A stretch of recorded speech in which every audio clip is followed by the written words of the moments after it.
I hope you appreciate all the unique people that I find along the way. All right, here we go. Wait, did Ron just leave his tripod? Let's rewind that.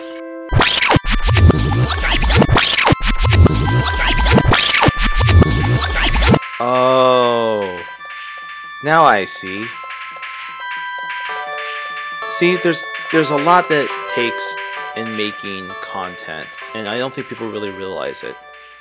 So let's take a look at RonVanLife in a different way. Let's look at the influences that have created RonVanLife. So there's three major influences. Those three major influences are Anthony Bourdain, the work of Casey Neistat, and the work of This American Life. If you really look at RonVanLife, it's a hybrid of all three of these templates. So let's talk about each template. First, you have Anthony Bourdain, who is this incredibly cinematic narrator. He's landing on a place, he's interacting with cultures in different locales, he's really investigating a society. You couple that with Casey Neistat, who has this energy. He's constantly reinventing the wheel with how to do his vlogs. He's constantly kind of DIYing the entire thing. Coupling that with the investigative, beautiful storytelling that This American Life has, where you're seeing ornate frames, you're seeing this balance between cinema and casual documentary storytelling, just a very, very, very authentic image. So how am I doing that with RonVanLife? So here's the biggest thing. This is my bread and butter. I am shooting on a Sony FS5 cinema camera. There's a couple different reasons for that. I'm also shooting on a Tamron 10 wide-angle lens.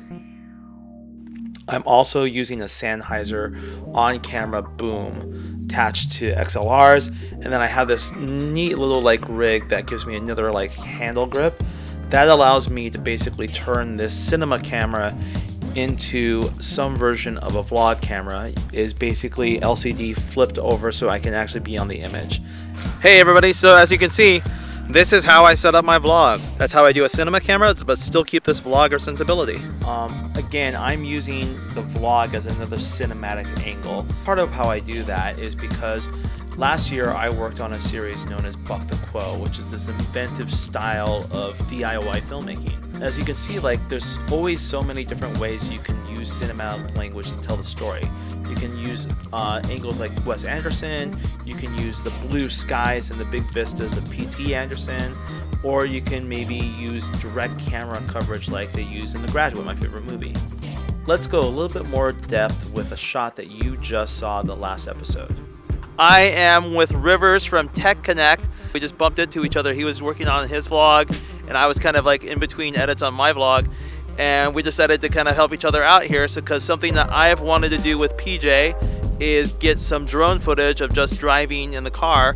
Check out his channel, subscribe to him. He's a really cool guy. Thanks.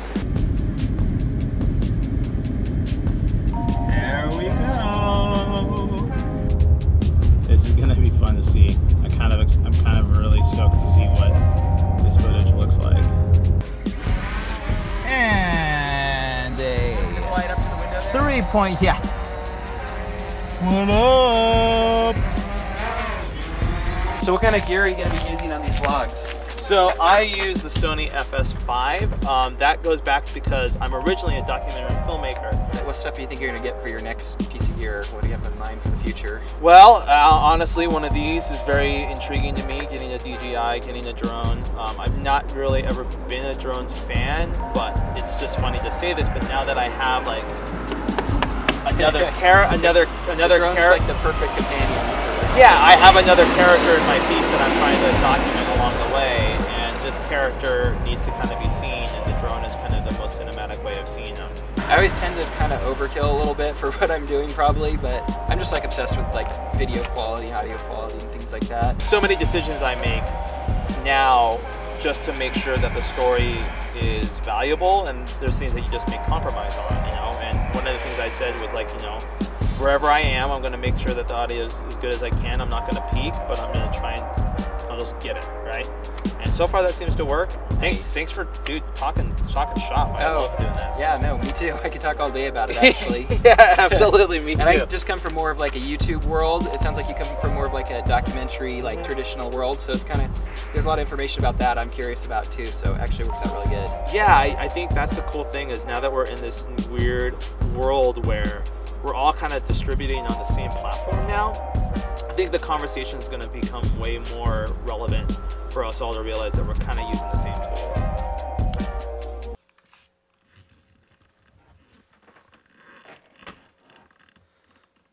So yeah, before I actually wrap up this video, it's about 4:19 in the morning on Wednesday morning.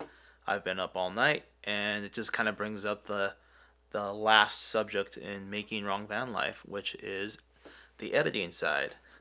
So as you can see, I am editing on Adobe Premiere on a iMac desktop editor. That's kind of an interesting circumstance. You might be able to notice I'm not actually in PJ right now.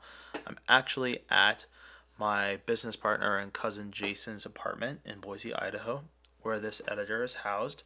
In traveling for the second episode, hoping to be able to edit on my remote laptop, and just the file sizes of the FS5 and a lot of the other things made it to where it was not able to be kind of finished very well. So for those of you that have kind of been curious about, hey, where am I or what's going on and stuff like that, so I came back to Boise. I've been basically editing things ahead in advance so that we could have things released in a consistent manner, and balancing with client work, which is what my daily income is.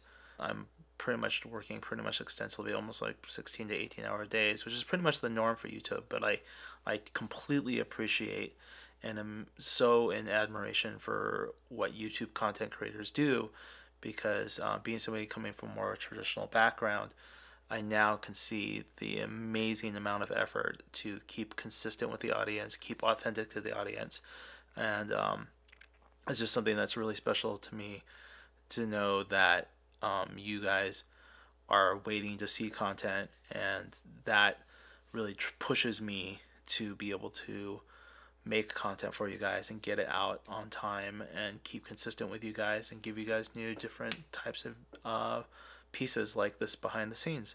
Now you saw the editing side, you saw a little bit of the shooting side, you saw some behind the scenes, and that hopefully can now get you guys ready to see the next episode of RonVanLife, which will be out on March 8th. So I hope you guys stay with it. I hope you guys are appreciating it.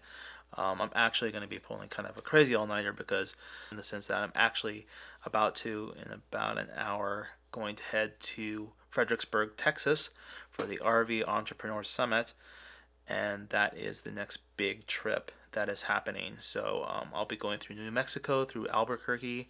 So anybody from Albuquerque, anybody in Texas, anybody in Austin, these are all going to be kind of the things that literally through this month I'm going and doing, and would love to make contact with you guys. So I'll get back to the end. I'll get you guys back to the end of the piece. See ya. Be sure to check out Tech Connect. He has an awesome vlog, and stay tuned for more RonVanLife.